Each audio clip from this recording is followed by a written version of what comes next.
नमस्कार, news India आप देख रहे हैं। मैं आपके साथ सागर मिश्रा। पंजाब के खन्ना में बुधवार को नेशनल हाईवे पर एक भीषण हादसा हो गया, जहां हादसे पर कई लोगों ने यहां पर प्रतिक्रिया दी। हाईवे पर चल रहे डीजल से भरे टैंकर का अचानक टायर फट गया। टायर फटने से टैंकर का संतुलन बिगड़ गया, पलट गया। इसके बाद कैंटर में भीषण आग लग गई। हाईवे पर धू धू कर जला डीजल से भरा टैंकर, लपटें और धुआं जो कि दूर दूर तक दिखाई दिया। बताया जा रहा है कि डीजल से भरा टैंकर जालंधर से भरकर मंडी गोविंदगढ़ सीमा पेट्रोल पंप पर जा रहा था। टैंकर में आग लगने से अफरा तफरी का माहौल बन गया। आग पर काबू पाने के लिए खन्ना, मंडी, गोविंदगढ़, समराला से फायर ब्रिगेड की गाड़ियां मौके पर पहुंची और आग पर काबू पाया गया। समय रहते ड्राइवर और क्लीनर वहां से निकल गए, जिससे कोई ज्यादा नुकसान वहां पर नहीं हुआ।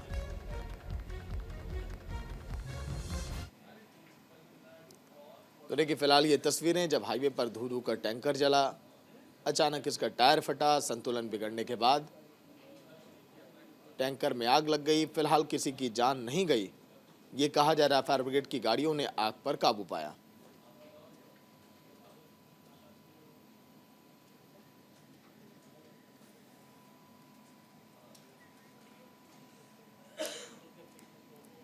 एक तरफ 22 जनवरी को अयोध्या में रामलला की प्राण प्रतिष्ठा होनी है, जिसकी तैयारियां जोरों पर है, तो वहीं एक तरफ सियासी बयानबाजी का दौर भी जारी है।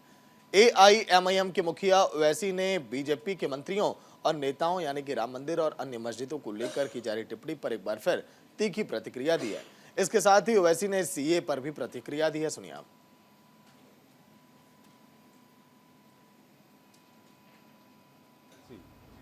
मैं जब तक जिंदा रहूंगा 6 दिसंबर याद दिलाता रहूंगा। नहीं, मैं नहीं, सुनिए, मैं सुप्रीम कोर्ट का जजमेंट फाइनल है, तो क्या मैं 6 दिसंबर की याद नहीं दिलाऊं? 6 दिसंबर अगर नहीं होता तो जजमेंट क्या आता? गलती क्या है बोलने में? गोली मारेंगे क्या? गोली चला चुके हैं गाड़ी पे, अभी और चलाइए, और क्या करना है? मगर मेरा फ्रीडम एक्सप्रेशन है, मैं एक सवाल तो उठा रहा हूं। अगर आप बोलेंगे नहीं उठा सकते, तो क्या भाई ये क्या इजराइल है या फिर आपको ये नॉर्थ कोरिया है? जमहूरियत है, मेरा इख्तियार है, मेरा हक है। मैं ये सवालात उठा रहा हूं, मैं चाहता हूं कि हुकूमत जवाब दे इन सवालात का। वहीं सीए को लेकर कांग्रेस नेता प्रमोद तिवारी ने क्या कुछ कहा है, वो भी आप सुनिए। कई बार कह चुके हैं, कई चुनाव के पहले कह चुके हैं, पर आज तक तो लागू नहीं हुआ। तो भाजपा के किसी बात पर यकीन और एतबार नहीं किया जा सकता। वैसे आजकल ये पोलराइजेशन करने के लिए धर्म के आधार पर किसी हद तक जा रहे हैं, क्योंकि चुनाव में महंगाई, बेरोजगारी, भ्रष्टाचार के मुद्दे पे तो ये लड़ नहीं सकते। तो आने दीजिए, जब ड्राफ्ट आ जाएगा तो उसके मेरिट पे तभी बोलेंगे। अब ऐसे तो इन्होंने हम लोगों को क्रिमिनल एक्ट में जब अमेंडमेंट हुआ, सस्पेंड करा दिया, बाहर कर दिया, और जैसे ही किया हड़ताल हो गई ड्राइवर्स की। ऑल ओवर इंडिया इनको झुकना पड़ा, इनको कहना पड़ा कि इसको हम लागू नहीं करेंगे। काश अगर विपक्ष अंदर होता तो ये नहीं होने पाता, हम वही सुझाव देते। चुनाव से पहले एक बड़ी खबर सीए लागू कर सकती है केंद्र की सरकार। 26 जनवरी से पहले जारी हो सकता है नोटिफिकेशन। सीए को लेकर एक बार फिर पूरे देश भर में सियासत अब शुरू हो गई है। लोकसभा चुनाव से पहले बड़ा कदम यह होगा सरकार का। सीए लागू कर सकती है केंद्र की सरकार, गृह मंत्रालय की तरफ से भी फिलहाल इसका जिक्र किया गया। 26 जनवरी से पहले नोटिफिकेशन जारी किया जा सकता है। इस जनवरी में ही कहा यह जा रहा है कि इसको ग्राउंड पर पूरी तरह से उतार दिया जाएगा। ऑनलाइन पोर्टल भी बना दिया गया, जहां पर जाकर रजिस्ट्रेशन आप करवा सकते हैं। फिर उसके बाद जांच करेगी केंद्र की सरकार की नागरिकता किसे देनी है, किसे नहीं।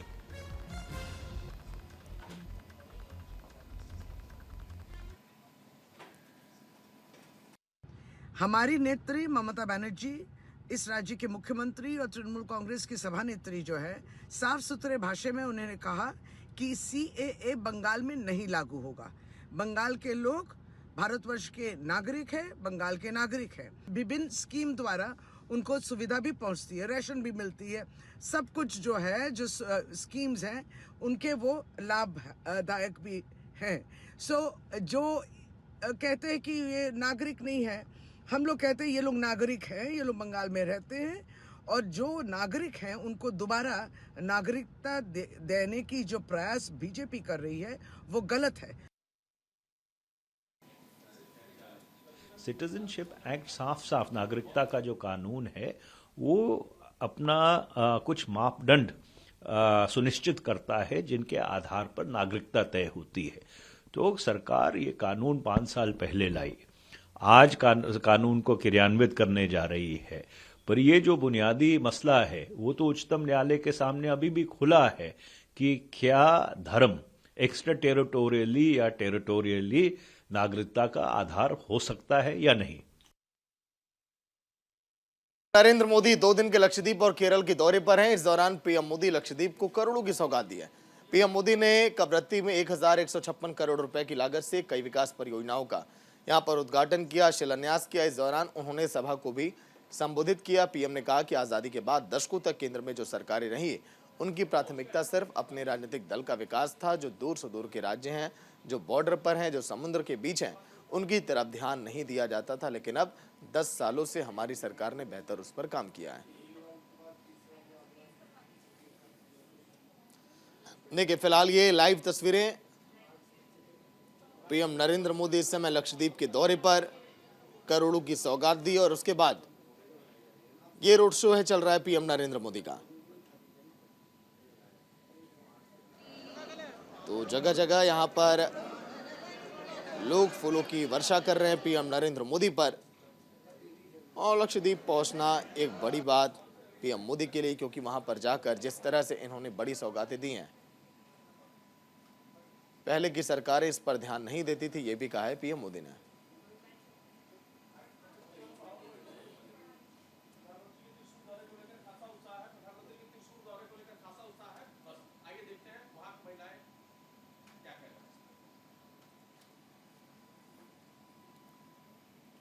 तो पीएम नरेंद्र मोदी फिलहाल लक्षद्वीप के दौरे पर, 1156 करोड़ की सौगात।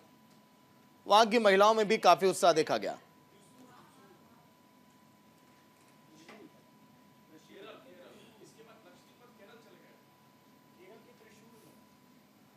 तो केरल की त्रिशूर में इस समय पीएम नरेंद्र मोदी पहुंच चुके हैं। हम तस्वीरें वहां की आपको दिखा रहे थे, जहां पर महिलाओं में भी बहुत ज्यादा उत्साह वहां पर देखा जा रहा है। पीएम मोदी के स्वागत को लेकर वहां पर तैयारियां जोरों पर थी और पुष्प वर्षा पीएम मोदी पर की जा रही है। जगह जगह लोग खड़े हैं पीएम मोदी के स्वागत को लेकर।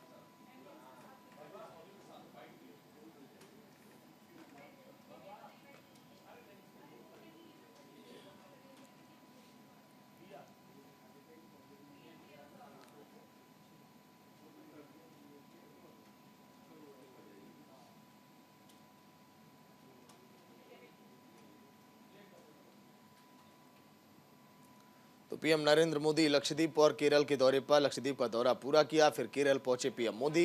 लक्षद्वीप को करोड़ों की सौगात दी, अब केरल की बारी है।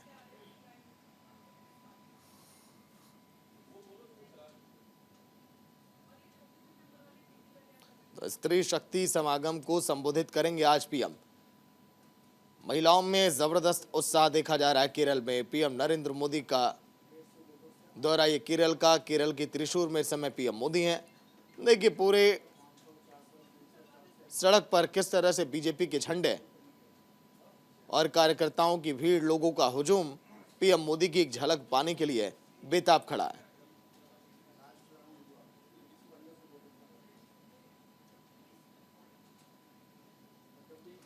ये लाइव तस्वीरें केरल के त्रिशूर से, जो आपके टीवी स्क्रीन पर पीएम नरेंद्र मोदी का त्रिशूर का ये दौरा आज और अब से कुछ ही देर में संबोधित भी करेंगे कार्यक्रम को पीएम मोदी।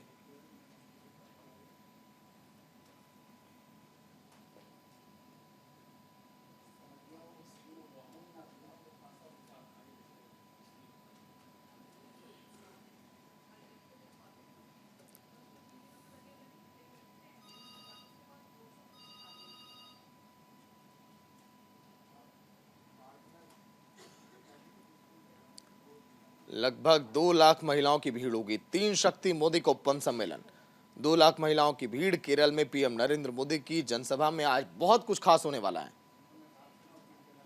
केरल में लोकसभा चुनाव का शंखनाद भी अब बीजेपी कर देगी आज के इस जनसभा के बाद।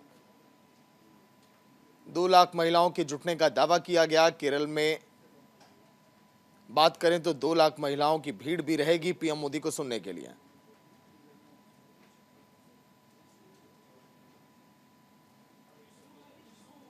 तीन शक्ति मोदी कोप्पम नामक सम्मेलन का आयोजन है, जिसमें आंगनबाड़ी शिक्षक, आशा कार्यकर्ता, उद्यमी, कलाकारों, सामाजिक और सांस्कृतिक कार्यकर्ताओं सहित अलग अलग क्षेत्रों की महिलाओं के इस कार्यक्रम में भाग लेने की उम्मीद है।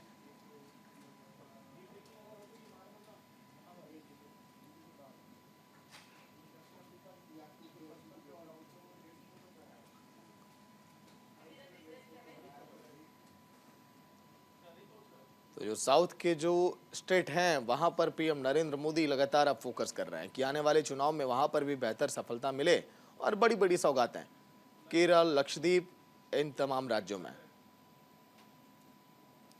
पीएम के दौरे को लेकर महिलाओं में बहुत ज्यादा उत्साह, 2 लाख महिलाओं की भीड़ की जुटने की यहां पर उम्मीद भी जताई गई है। दावा भी किया गया है बीजेपी की तरफ से कि पहुंचेंगी इस कार्यक्रम में।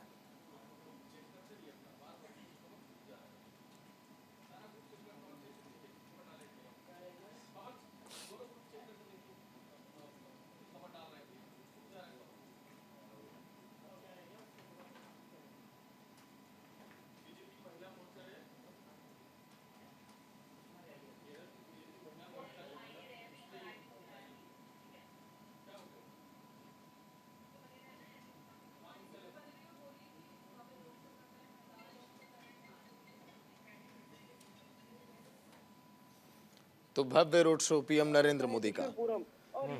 केरल की बात करें तो चुनावी बिगुल अब बजा दी है बीजेपी, माना यह जा रहा है। दोनों सदनों में महिला आरक्षण विधेयक को जिस तरह से पारित किया पीएम मोदी ने, और उन्हीं को बधाई देने के लिए आज जो महिलाएं इकट्ठा होंगी थेक्केनकाडु मैदान में, जहां पर कार्यक्रम का आयोजन होगा 3 शक्ति मोदी कोप्पम। इस सम्मेलन का नाम रखा गया आंगनबाड़ी शिक्षक पहुंचेंगी, आशा कार्यकर्ता होंगी, कई सारे उद्योगपति होंगे, कलाकार होंगे, सामाजिक सांस्कृतिक कार्यकर्ताओं सहित अलग अलग क्षेत्रों की महिलाओं के भी इस कार्यक्रम में आने की उम्मीद अब जताई गई है। ट्रेडिंग के लिए जाना जाता है और यहाँ के कारीगर जो है बहुत ही जाने जाते हैं, मशहूर हैं त्रिशूर में। यहाँ मिशन साउथ आजकल पीएम नरेंद्र मोदी का तमिलनाडु का दौरा, केरल का दौरा, लक्षद्वीप का दौरा, ये दर्शाता है कि बीजेपी अब नहीं चाहती कि कोई भी राज्य अब उनके हाथ से निकले।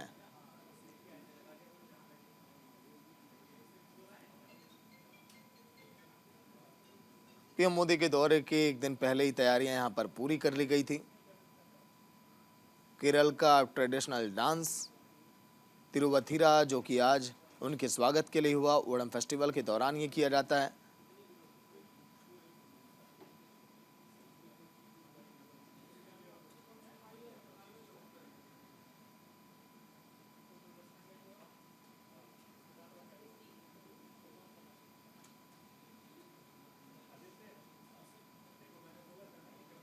पीएम नरेंद्र मोदी कई विकास परियोजनाओं का उद्घाटन, शिलान्यास करने के लिए पहुंचे केरल। लक्षद्वीप में भी रोड शो किया था आज पीएम ने और 1156 करोड़ की सौगात भी दी। और दक्षिणी राज्यों का दौरा पीएम मोदी का इस समय लगातार जारी है। तमिलनाडु की यात्रा की पीएम ने, फिर लक्षद्वीप पहुंचे, फिर उसके बाद केरल। कई विकास परियोजनाओं का आज भी केरल वासियों को तोहफा मिलने वाला है। त्रिशूर में जहां पर 2 लाख महिलाओं की एक विशाल जनसभा को अब से कुछ ही देर में संबोधित करेंगे पीएम मोदी।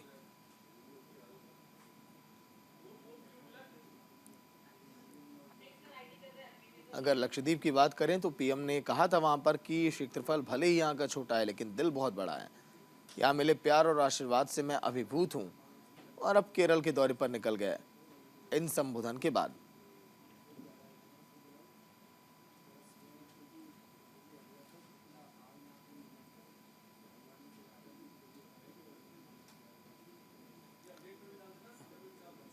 पीएम मोदी के दौरे को लेकर महिलाओं में भी इस समय गजब का उत्साह। त्रिशूर की तस्वीरें आप देखिए, अब से कुछ ही देर में लगभग 2 लाख महिलाएं आपको दिखाई देंगी पीएम के कार्यक्रम में। पीएम मोदी इन दिनों दक्षिणी राज्यों के दौरे पर तमिलनाडु, लक्षद्वीप, केरल।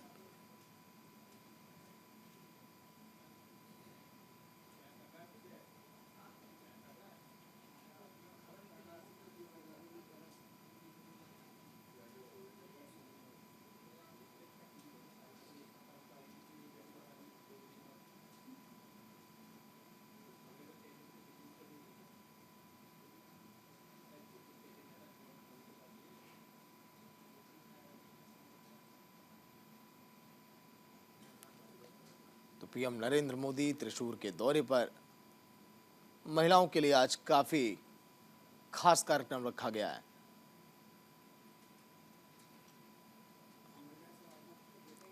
अब अगला पड़ाव क्या होगा पीएम मोदी का, क्योंकि लक्षद्वीप, केरल और तमिलनाडु की अगर बात करें तो इन 3 राज्यों के दौरे पर पीएम रहे और आज केरल में काफी अहम ये दौरा लोकसभा चुनाव के लिहाज से भी।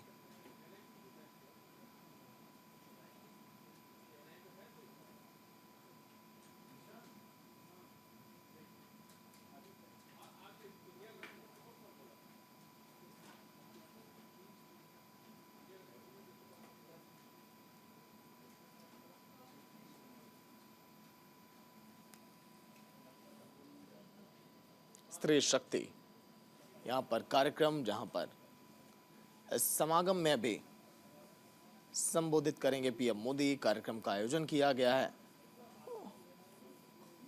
सुरक्षा कर्मियों की बात करें, लोगों की बात करें, सब कोई एक्टिव मूड में यहाँ पर दिखाई दे रहा है। पीएम नरेंद्र मोदी की एक झलक पाने के लिए लोग किस तरह से बेताब हैं। देखिए, घर की छतों पर भी लोग खड़े होकर पीएम को देख रहे हैं। पीएम मोदी भी उनका अभिवादन स्वीकार कर रहे हैं और पुष्प, जगह जगह फूलों की बारिश भी। अब देखिए, लोग फूल लेकर खड़े हैं पीएम नरेंद्र मोदी के स्वागत में।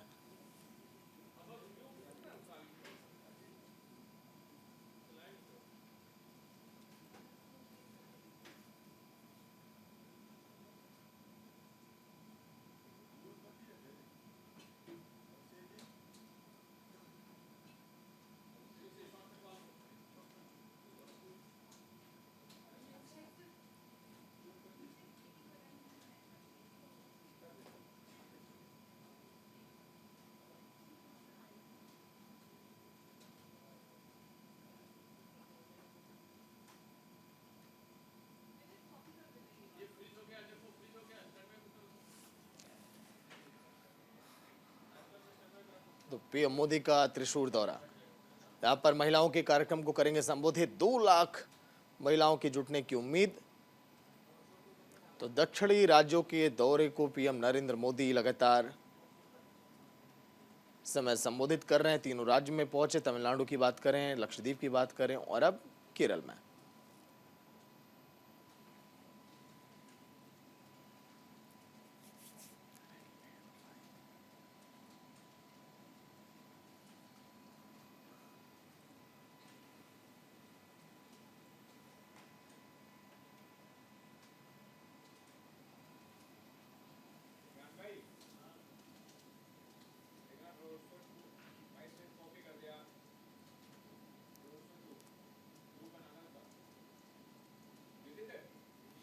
तो देखिए, लोग किस तरह से हाथों में किसी के तिरंगा, किसी के हाथों में बीजेपी का झंडा,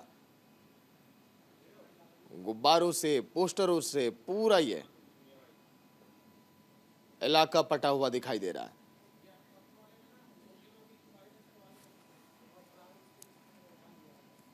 तो दक्षिणी राज्यों के दौरे पर हैं पीएम नरेंद्र मोदी। आज केरल में है, त्रिशूर में। अब से कुछ ही देर में जनसभा को भी संबोधित करेंगे। एक छोटा सा ब्रेक। न्यूज इंडिया पर खबरें लगातार जारी हैं।